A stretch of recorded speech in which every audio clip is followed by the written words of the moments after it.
বাংলাদেশের নির্বাচন নিয়ে বৈশ্বিকভাবে জাপানের মতামতের গুরুত্ব রয়েছে। আমরা নির্বাচনের আগের রাতে ব্যালট বাক্স ভরে রাখার কথা শুনেছি, যা পৃথিবীর আর কোথাও শুনিনি। মাননীয় প্রধানমন্ত্রী ওনার দল নিয়ে বাংলাদেশ আওয়ামী লীগ নিয়ে যে ক্ষমতায় আসলেন কয় বছরের মেয়াদে? আপনারা দেখেন, অবৈধ এই আওয়ামী লীগ সরকারের আজকের একটি সম্মেলন ছিল।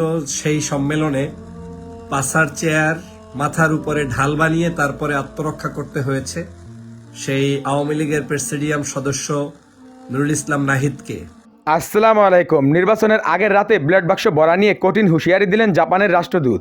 এদিকে নির্বাচন নিয়ে মুখ খুললেন মিজানুর রহমান আজারি। আজকে আপনাদেরকে আমি দুটি ভিডিও বলেছি প্রমাণ সহকারে দেখাবো, তাই বলছি অবশ্যই পুরো ভিডিওটি না টেনে মনোযোগ সহকারে দেখবেন, তাহলেই সবকিছু বুঝতে পারবেন ইনশাল্লাহ। তো চলুন আমরা প্রথমে সেই জাপানের রাষ্ট্রদূতের কথাগুলো শুনে আসি এবং সাথে ডক্টর ফয়জুল হকের একটি ভিডিও ফুটেজ দেখে আসি। ঘটনা ঘটেছে, যেই ঘটনা বাংলাদেশের সমগ্র জায়গায় ইতিমধ্যে আলোচনার কেন্দ্রবিন্দুতে পরিণত হয়েছে। আপনারা দেখেন, অবৈধ এই আওয়ামী লীগ সরকারের আজকের একটি সম্মেলন ছিল। সেই সম্মেলনে পাশার চেয়ার মাথার উপরে ঢাল বানিয়ে তারপরে আত্মরক্ষা করতে হয়েছে সেই আওয়ামী লীগের প্রেসিডিয়াম সদস্য নুরুল ইসলাম নাহিদকে। আজকের এই হচ্ছে তাদের অবস্থা যে সুনামগঞ্জের দিরাই উপজেলার আওয়ামী লীগের ত্রিবার্ষিক সম্মেলন ছিল।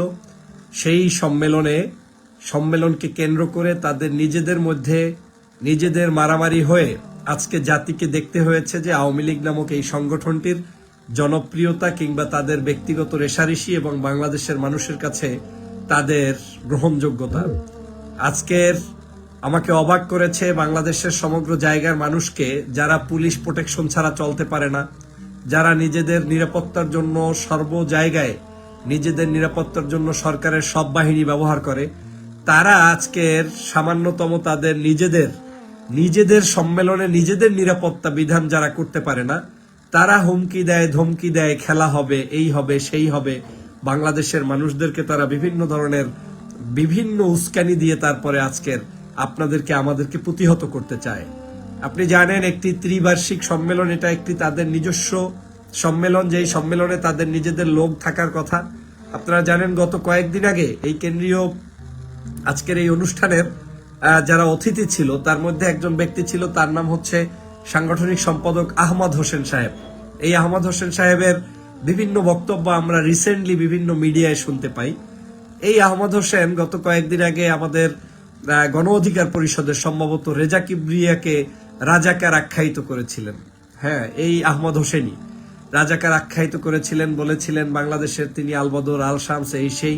অথচ রেজা কিবরিয়ার বাবা কিন্তু আওয়ামী লীগের সাবেক মন্ত্রী ছিলেন, অর্থমন্ত্রী ছিলেন, কিন্তু তাকেও রাজাকার আলবদর আল শামস বানিয়েছিলেন সেই আহমেদ হোসেন।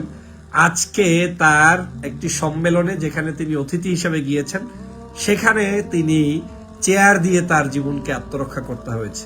সেই নুরুল ইসলাম নাহিদ, আপনার তারপরে হচ্ছে আহমদ হোসেন এবং কেন্দ্রীয় সদস্য আজিজুসামাদ আজাদ ডন, এরা আজকের সেখানে চেয়ার দিয়ে তার মাথা রক্ষা করেছেন, জীবন রক্ষা করেছেন।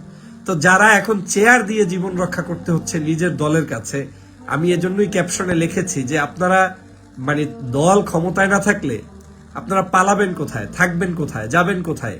আপনাদের চেয়ার তো দূরের কথা, আপনাদের মাথার ঢাল কি দিয়ে আপনার জীবন রক্ষা করবেন? কি দিয়ে আপনারা এদেশের মানুষের কাছে এই মিথ্যাচার করে, জুলুম করে, অবিচার করে, অত্যাচার করে আপনারা কি দিয়ে মানুষের কাছে জীবনকে বাঁচিয়ে রাখবেন বলেন? আজকের এদের এখান থেকেই প্রমাণ হয় যে 15ই আগস্ট যখন সংগঠিত হয়েছিল বাংলাদেশে, তখন আওয়ামী লীগ শক্তিশালী ছিল এখনকার সময়ের চেয়ে আরো বেশি। কারণ কি জানেন? তখনকার সময়ে বাংলাদেশের প্রায় 90-95% মানুষ কিন্তু একসময় আওয়ামী লীগ করত, এবং সেই 1971 সালের পট পরিবর্তনের পরে বিশেষ করে সেই সময়টা বঙ্গবন্ধুর জনপ্রিয়তা বাংলাদেশে বিশ্বের কাছে ছিল। কিন্তু সেই সময়কার বঙ্গবন্ধুই যখন 15ই আগস্টের মতো একটি ক্রাইসিসে পড়লেন, তখন তাকে রক্ষার জন্য কিন্তু একটা আওয়ামী লীগের বাচ্চা, তাদের পরিবারের কোনো সদস্য কেউ কাছে কিন্তু আগিয়ে আসেনি।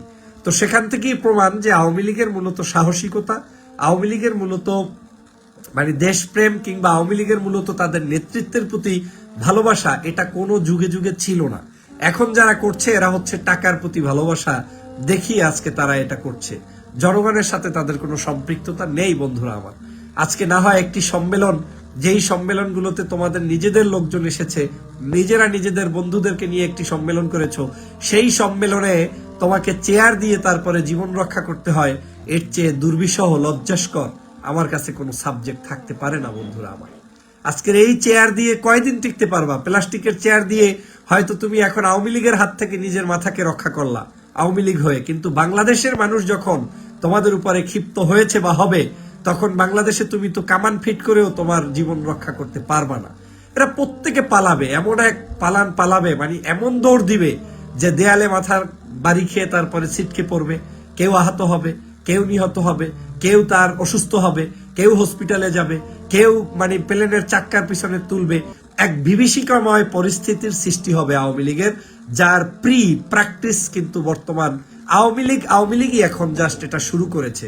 আমরা খেলার আগে যে একটা খেলাধুলা করি না, মানে ফাইনাল খেলার আগে আমাদের যে খেলাটা চলছে, সেই খেলায় আওয়ামী লীগ এখন নিজেদেরকে প্রমাণ করছে যে বাস্তবিক অর্থে এই আওয়ামী লীগের নেতাকর্মীরা কেউ সাহসিকতা নিয়ে ক্রাইসিসের সময় কারো পাশে কেউ থাকবে না। আজকে তোমরা কি এমন অপরাধ করেছো যে নিজের দলের নেতাকর্মীর কাছে তোমার জীবনের কোনো মূল্য নেই? একটি সম্মেলনে এই ধরনের বিভৎস চিত্র আমাদেরকে দেখতে হয়। বাংলাদেশের ক্রাইসিসে আমরা অনেক দেখেছি, কিন্তু আমাকে প্লাস্টিকের চেয়ার দিয়ে মাথার ঢাল বানিয়ে তারপরে আমার মঞ্চে থাকতে হবে, এটা আমাকে নতুন দেখতে হয়েছে। আমরা এর আগেও দেখেছি, গত কয়েকদিন আগে আওয়ামী লীগের ওবায়দুল কাদের সাহেব যখন বক্তব্য দিতেছিলেন সম্ভবত কুমিল্লা অঞ্চলের কোনো একটি অনুষ্ঠানে, তখন কিন্তু সেই জায়গায় গুলির শব্দ পেয়েছি, মারামারির শব্দ পেয়েছি, হানাহানির শব্দ পেয়েছি। সেখানে কিন্তু গোলাগুলি হয়েছে, এক পক্ষ আর এক পক্ষের মধ্যে কাদা ছড়াছড়ি, গোলাগুলি সব কিন্তু হয়েছে। আমরা এর আগে আরেকটি সম্মেলন দেখেছি যেখানে পানি টানাটানি দেখেছি, খিচুড়ি বিরিয়ানির টানাটানি দেখেছি এবং নিজেদের মধ্যে মারামারি দেখেছি। সর্বশেষ এই যে গত 2-3 দিন আগে ঢাকাতে যে যুবলীগের সমাবেশ হয়েছে, সেখানেও কিন্তু ছাত্রলীগ এবং যুবলীগের মধ্যে মারামারি দেখেছি। ঢাকা বিশ্ববিদ্যালয় শেখ হাসিনা মঞ্চে উপস্থিত, সেই জায়গায় কিন্তু এই ধরনের ন্যাক্কারজনক কর্মকাণ্ডটি ঘটেছে। তার মানে হচ্ছে আওয়ামী লীগ মূলত সন্ত্রাসী সংগঠন, নিজেরাও যেমন তাদের নিজেদের নিরাপত্তা রাখতে পারে না, তেমনি ভাবে মানুষের জন্য তারা বাংলাদেশের জন্য একটি আজকের কাল হয়ে দাঁড়িয়েছে। এদেশের মানুষের সাথে মানুষের জন্য তাদের দ্বারা কোনো কিছু হচ্ছে না। বন্ধুরা আমার, গুরুত্বপূর্ণ এই লাইভটি আপনারা শেয়ার করে দিবেন। আপনাদের কাছে যে বিষয়টা বলতে চাই যে আওয়ামী লীগের একটা সম্মেলন যেখানে আপনার কি আছে এমন কিছু এই জায়গাটায়, কারণ হচ্ছে কি জানেন, এখানে মারামারির পিছনে মূল কারণটা হচ্ছে এই আওয়ামী লীগের একটা সামান্য পদ পদবি পেলেও হাজার হাজার কোটি টাকার মালিক হওয়া যায়। আওয়ামী লীগের একটা মানে উপজেলার আপনার একটা কর্মী হতে পারলেও তার ওখানে কোটি কোটি টাকার বিজনেস আছে। না হয় কেন মারামারি হবে? কেন তোমাকে চেয়ার দিয়ে নিজের আত্মরক্ষা করতে হবে? তোমরাই না এদেশের অবৈধ এমপি, তোমরাই না অবৈধ মন্ত্রী ছিলে, তোমরাই না এদেশের বড় বড় রাঘব বোয়াল, তোমরাই তো কত বড় কথা বলো।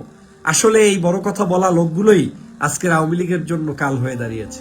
আপনারা জানেন শামীম ওসমান সাহেব 2001 সালে, মনে আছে কিনা আপনাদের সকলের, জানবেন যে তিনি নিজেই সাক্ষাৎকারে বলেছেন যে আমি 1 সালে পালিয়ে গিয়েছিলাম। কেন গিয়েছি? শেখ হাসিনার অনুমতি সাপেক্ষে, এবং শেখ হাসিনা তাকে নির্দেশনা দিয়েছেন। তার মানে বোরকা পরে পালিয়ে গিয়েছিল, কিন্তু সেই কিন্তু এখন বাংলাদেশের জনগণকে হুমকি দেয় যে বাংলাদেশের জনগণের সাথে খেলা হবে। কোনো খেলাধুলা এখানে হবে না। আমি চ্যালেঞ্জ দিয়ে বলছি বন্ধুরা আমার, যারা আমার ফ্যান ফলোয়ার্স আছেন, আওয়ামী লীগ পালাবে, চূড়ান্ত ভাবে পালাবে। তো আশা করছি আপনারা জাপানের রাষ্ট্রদূত কি বলেছেন তা বুঝতে পেরেছেন এবং সেই সাথে ডক্টর ফয়জুল হকের ভিডিওটি মনোযোগ দিয়ে দেখেছেন। তো এই দুটি ভিডিও নিয়ে যদি আপনাদের কোনো মতামত থাকে তাহলে অবশ্যই তা কমেন্ট করে জানাতে পারেন। এখন চলুন আমরা দেখে আসি নির্বাচন নিয়ে মিজানুর রহমান আজহারী কি বলেছেন সেই ভিডিওটি। আল্লাহ বললেন তাবারাকাল্লাযী বিয়াদিহিল মুলকু ওয়া হুয়া আলা কুল্লি শাইইন কাদির। সুমহান সেই সত্তা যার হাতে ক্ষমতা, ক্ষমতা কার হাতে? সব ক্ষমতার মালিক আল্লাহ। তবে আমাদেরকেও আল্লাহ কিছু ক্ষমতা দিয়েছে, এটা লিমিটেড। এটা কি? যেমন এই যে মাননীয় প্রধানমন্ত্রী ওনার দল নিয়ে বাংলাদেশ আওয়ামী লীগ নিয়ে যে ক্ষমতায় আসলেন, কয় বছরের মেয়াদে? কোন কোন দেশে ক্ষমতায় আসে 10 বছরের মেয়াদে, আছে না নাই?